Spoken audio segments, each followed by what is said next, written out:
You got him, Rick? Thumbs up? Good. All right, Jim, can you hear me now? I hear you loud and clear, Eric. How are you? I am doing great. What an honor. Thank you so much for joining us. I know you're very busy. And let us get right into it. Actually, we've got a bit of breaking news, and it's unbelievable that you're on the show right now to talk about this. Obviously, Chael Sonnen fought on Saturday, UFC 148 against Anderson Silva. That's one of the things we want to talk to you about. But the Wrestling Observer reporting that WWE interested in Chael Sonnen. Can you confirm? Can you tell us any more about this? I have no idea. You know, it's certainly Chael has a lot of skills that would translate into the entertainment world, but I haven't heard anything from anyone in WWE that Chael is on the recruiting list, so to speak. But it'd be remiss to say that he doesn't have several of the qualifications that would make him very successful in WWE if he chose to go that way. But I think right now it'd be more rumor than anything else. Obviously, he has the gift of the gab, and he could sell a fight. But for a guy like that, mid-30s, if he does decide to go to WWE, let's just hypothesize here. I mean, it takes a while to then be able to really make money as a pro wrestler, right? He's not like a freak show kind of guy who could just come in and sell pay-per-views based on his look. So he'd have to really go out and learn the craft for at least a couple of years, right? Absolutely. I think that, in my opinion, Chael is one of the handful of marketable stars that UFC has.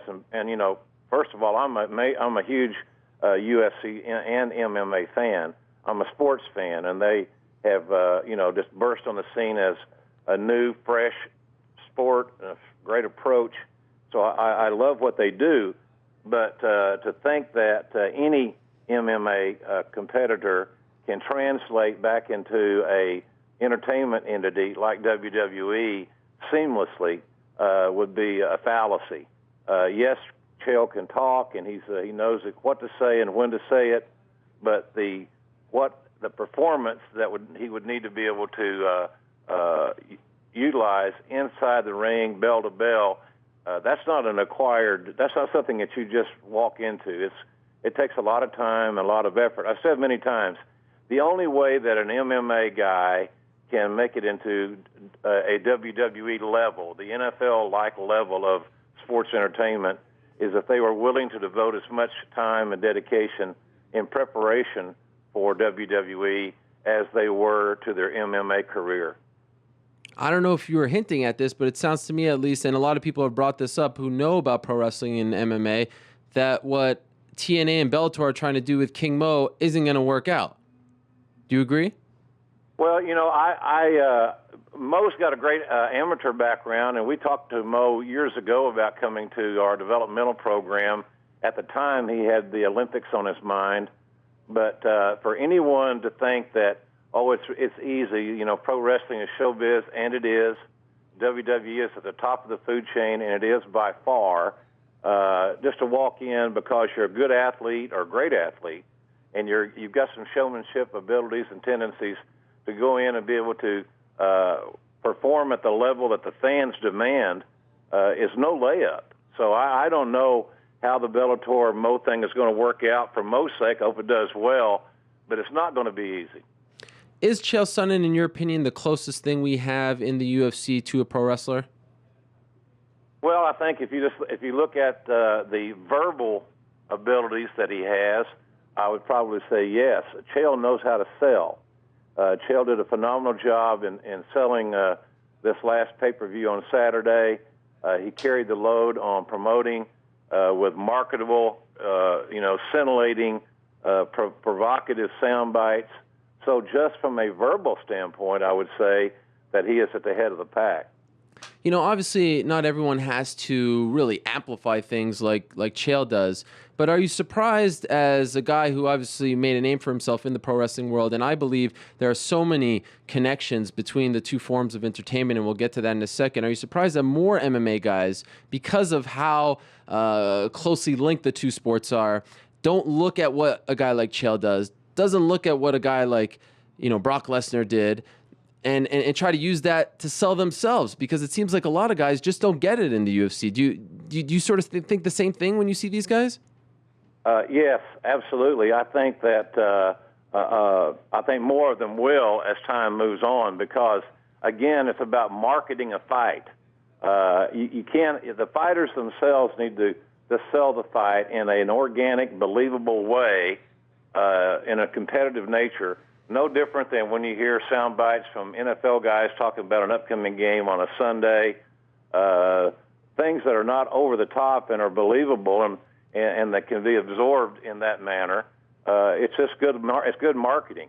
Sometimes I cringe at the post-fight interviews because most fighters, and I have great respect for them athletically and their dedication to train, don't know how to speak. They don't know how to sell themselves. They're more worried about inviting someone to go to a bar and have a beer with them after the fight than they are giving tangible, viable sound bites. Couldn't agree more. I couldn't agree more. And I know you were very excited about UFC 148. You talked about it on your website, which I love, jrsbarbecue.com. At the end of the day, you look at that fight card, and I think it was somewhat lackluster up until the main event. The main event delivered in the sense that it felt like a big deal. Did you walk away from the card on Saturday night and feel like you got your money's worth considering all the buzz going into that main event? Well, I really did. I thought it was. I thought I got my money's worth, but I think I tweeted at the end of toward the end of the pay-per-view that, the last two fights really need to save the pay-per-view from, not save it from being a bad show, but it had been hyped so much. It was much like a Super Bowl. Sometimes Super Bowls don't live up to their hype. The games aren't as good as we want them to be. So I think that the last two fights with the nostalgic feel of Griffin and Tito, and then, of course, the main event, I thought it, and I don't want to use the word salvage, it's just some of the lost words in that regard, but I thought it kind of pulled it out of the fire because until that point, it didn't feel like the pay-per-view of the year that I had built in my own mind that it was going to be. When you hear some of the things that Chael has said in the past, people have found clips of superstar Billy Graham saying the exact same things, and it's obvious that he has a great affinity for pro wrestling. He's friends with CM Punk and some of the other guys. Do you like that sort of like? Does that make you chuckle? Do you feel like he should be coming up with his own, his own sort of gimmick, or do you think it's kind of, for lack of a better word, cool that a guy from UFC is sort of tipping his cap to the pro wrestling stars of yesteryear?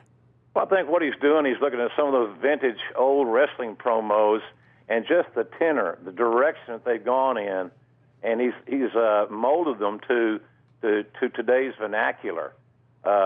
Even though those of us that have made a living in the show business side of sports entertainment relate to what Chael is doing, a lot of fans that are new are younger, I should say.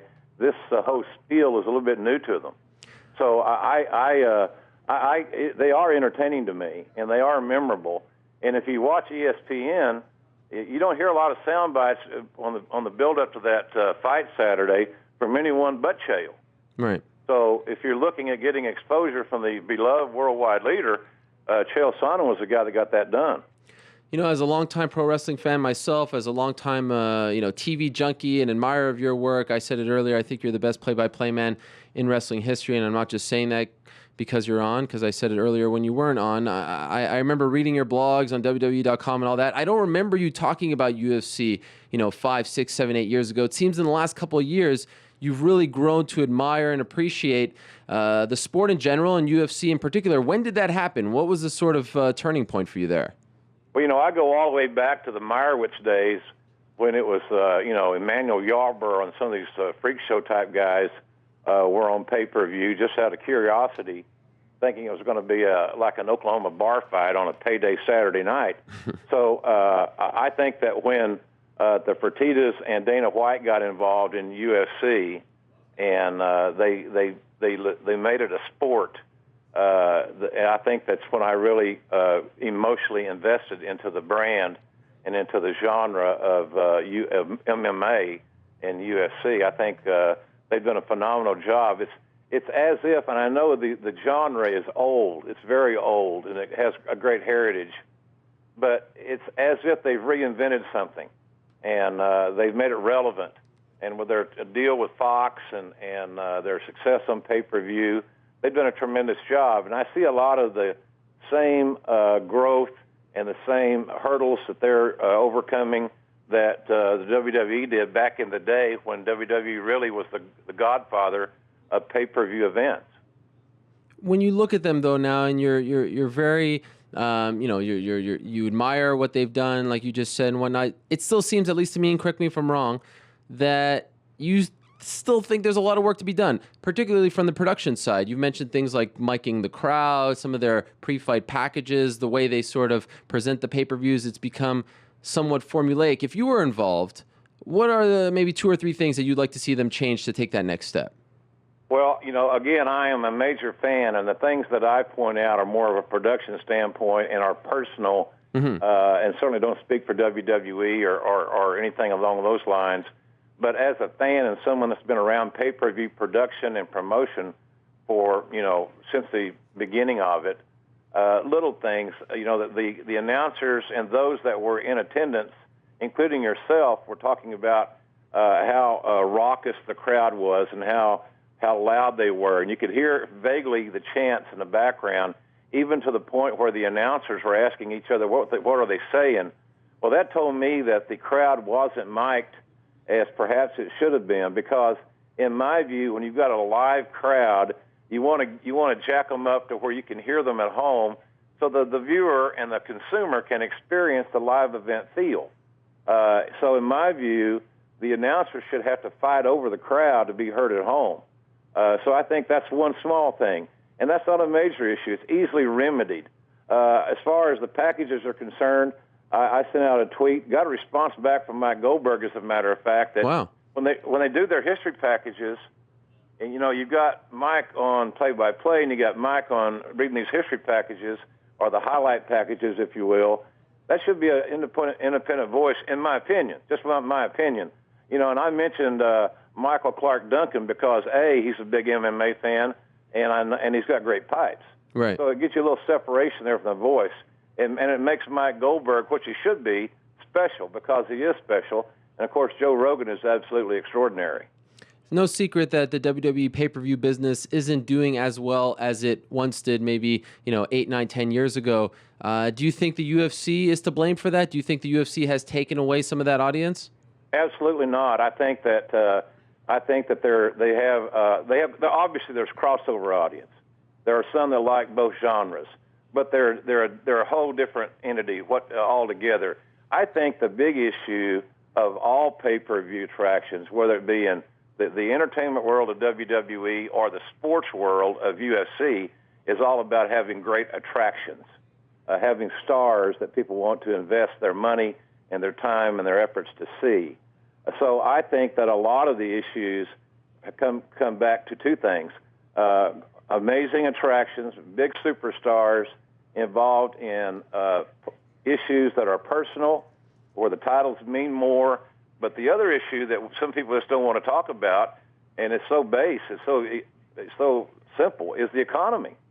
There's not as much disposable income going around as there was at one point in time in the last few years. So I think a lot of people simply can't afford to buy that monthly pay-per-view and add that to their cable bill. As simple as that.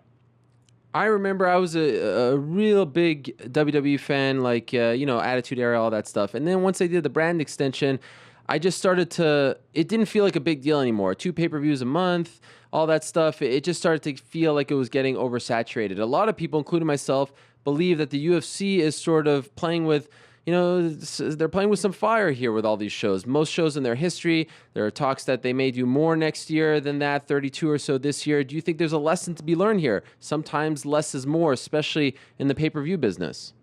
I think in general, less is more. The WWE has a great advantage in that they have a weekly, highly rated Monday Night Raw television show. Of course, Raw is on tonight. And then next week, if I'm not mistaken, it's the 1,000th episode of Monday Night Raw on USA Network. That's a huge accomplishment. So the WWE has an ongoing, highly viewed weekly TV program that can feed their entertainment pay-per-views, but they're all attraction and star-driven. And so any entity, whether it be Hollywood, the NFL, the NHL, boxing, boy, what a great example there, star power. Who are the stars that you want to invest that hard-earned cash in? And to me, that's the big obstacle is star power. Both the UFC's got to develop more stars, and that's a lot easier said than done. You can't wave a magic wand and make it happen. How do they do that? I mean, this is real athletics, and I've heard other pro wrestlers say that because you'll have a guy win 3 in a row and then he'll lose to someone, all of a sudden you just killed a star. You know, it happened with Quentin Jackson, Chuck Liddell, when Chuck really became a big star, getting the ESPN rub and all that. I mean, how do you do that when you're involved in a sport that's not scripted? You can't decide going into it. Isn't that sort of the allure of the whole thing, that you never know who's going to win? Well, I think that you've got to get these stars crossing over into other areas. You've got to increase their exposure into main event programming. You've got to get them involved and get them out there in the public eye in arenas, no pun intended, that are not the octagon, and other areas, so that people can engage their personality. You know, I think that most fight fans want to know more about these individuals. How do you get them involved and in front of the audience outside the diehard MMA purist? Because any type of brand building is about taking your brand outside its walls, outside the octagon, outside the ring, whatever it may be, and getting them on other vehicles that people can identify with, and then hopefully that vehicle will bring them back to the core product. But building a star it takes some luck, it takes a lot of hard work and crossover promotion, and you got to have the right guys. And finding the right guys just really isn't easy. We're engaged in that right now. I'm working a lot in the developmental area of WWE to go out and try to find, the next group of stars that we can build upon. Arguably the biggest star in the UFC is UFC President Dana White. Do you think they did that on purpose? He's the one guy that's not going to leave. The brand is bigger than anything. And I'm wondering if you see a connection maybe between Dana and a man you know a lot about, Vince McMahon. Well, there's a lot of comparisons there because they're both very brilliant. They're both workaholics. They both live and die with their brand. I admire all those traits, quite frankly. But Dana harkens back to the old days of the wrestling territories, where the owner of the territory was oftentimes the territory's biggest star. I worked for a guy like that by the name of Bill Watts, and Bill Watts told me, he said, well, I'm the only guy here that I know I can fully depend upon. I'm not leaving. So Dana is the face of UFC. I don't see anything wrong with it because he's a phenomenal salesman, and nobody believes in the brand more than Dana White. You mentioned working with the WWE talent development department, and you've been a part of that for a very long time. I'm wondering if, and I know you just said that UFC isn't hurting WWE when it comes to pay-per-view. Has UFC's emergence as a major sport, a major sports league, has that hurt the talent developmental process? Because now maybe 20 years ago, you sign a guy like Kurt Angle. Maybe if the UFC was as big as it was back in 1996, maybe Kurt Angle goes to UFC. Do you feel as though now guys have a different avenue coming out of college? Guys who may have for sure gone to WWE, now they're thinking about UFC as well. No, I think there are hundreds and hundreds of athletes that are qualified on the surface to be a prospect for WWE, whether it be in amateur wrestling, whether it be in football. I know that WWE is going to be visiting the Olympic Training Center this week. I know that on Friday I'm going to be helping Jerry Briscoe with a tryout camp with a slew of independent wrestlers in Waterloo, Iowa, which is a wrestling hotbed, amateur wrestling hotbed. I think there's endless amounts of athletes that have the traits to, depending on their own personal belief, to be either in WWE or UFC using their athletic abilities. There's no shortage of athletes, without question. It's just a matter of getting out there and scouting them and getting to know them and finding out their personalities and where they're best suited. We had a camp not too long ago with several top amateur wrestlers, and, I talked to them all individually. They liked the UFC and they liked MMA, but they didn't have an interest in pursuing that for a variety of reasons, and I'm not dissing UFC whatsoever. It's just that they had more of an interest in getting into the showbiz side of WWE because their shelf life was extended. There's big money to be made in WWE, and you can do it longer. So I think that's what some of those kids are looking at. And these are all kids that had gone through a 4-year program in college, They all had their degree, and this is what they had decided they wanted to do. So I don't think there's any shortage of athletes. What there's a shortage of is personnel and time to go scout. Do you think we'll ever see Brock Lesnar back in the UFC? Boy, that's hard to say. I actually have not talked to Brock Lesnar since the night that he beat Shane Carwin in Vegas. Wow. So he's kind of his own man, and I haven't ventured up to his farm up there in Minnesota, and nor have I been at an event where I've actually run into him in a WWE event. So I really don't know. I kind of doubt it, but Brock Lesnar's his own man. He surprised me before with some of his decisions he's made.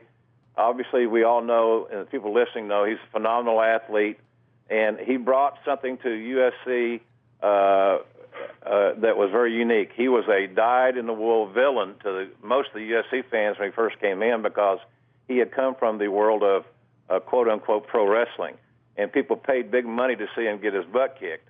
And I think that's, to some degree, what happened on Saturday night, that Chael Sonnen made sure that he was tried to position himself as the villain in that scenario, whereas people would pay money to see him lose. And that happens every Sunday in the National Football League. That happens, it happens in the NHL. It's the home team are the heroes, and the visitors are the villains.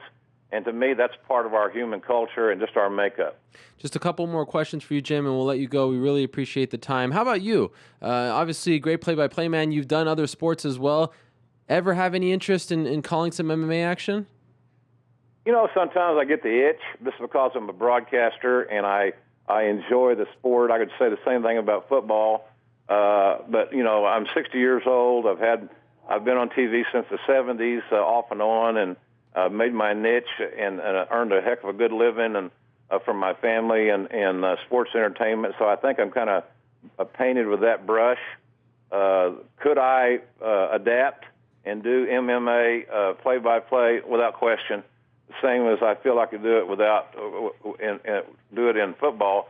But I don't want to sound egocentric when I say that. But I think once you are a broadcaster and you have the ability to prepare for your event, you bring the same natural passion, the same instincts, the same timing. You don't lose it at the door. When you sit in your chair, you still got it. It's just a matter, are you willing to emotionally invest in the genre and prepare for it like any good broadcaster should? So I get the itch occasionally, but I don't think that opportunity is ever going to come about. But I'm really happy doing what I'm doing. I want to find the next big thing in WWE, and working in the developmental program helps facilitate kids' dreams.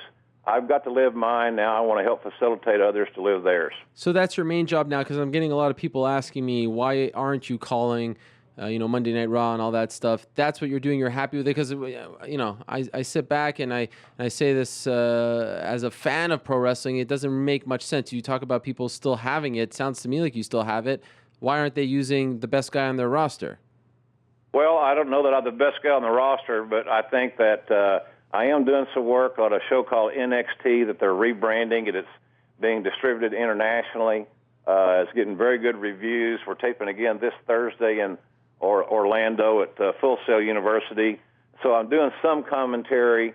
But, I've had 3 bouts of Bell's palsy, facial paralysis, and it's never gone away totally. It kind of puts a TV guy in a kind of untenable situation. And so I don't know that I'm as TV friendly as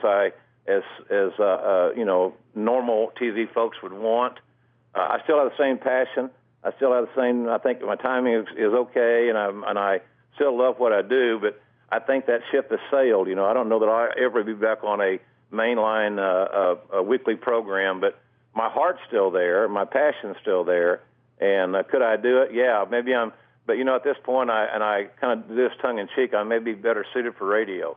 Well, that would be great. I would enjoy that as well, and I think a lot of people have enjoyed. I must say, JR, as a young guy who fancies himself a broadcaster, getting to interview you on this show, to hear your thoughts, especially as you now start to admire and weigh in on UFC from time to time on your blog and whatnot, it's been a great thrill for me. Really appreciate you stopping by. Best of luck with everything, and I want to mention to the people as well, go to jrsbarbecue.com. get yourself some of that famous barbecue sauce, and you can read a lot more about his thoughts on MMA, pro wrestling, and a whole bunch of other stuff over there as well. Well, WWEshop.com ships our product all over the world. I know you have listeners all over the world, so WWEshop.com is your destination. We appreciate the plug there, and you're doing a great job. You cut to the chase. You ask real questions that people want to hear, and you don't overthink it. I think and you're so expertly prepared. It's refreshing to watch you work, and I'm really happy for your success and continued in that way. Thank you, JR. It means a lot. Hope to talk to you again very soon. Okay, Ariel. Take care, buddy. There he is, the legend himself. What a thrill that was for me, trying to keep it together here, having Jim Ross on the show, and even dropping a compliment on us at the end there. That was awesome. That, my friends, was a great 30th birthday present. I couldn't get it from New York Rick in the back, but I got it from JR, and that means a hell of a lot more to me. Wow, that was fun. That was fun. By the way, not sure if I agree with all his views on UFC not hurting WWE. Just want to throw that out there.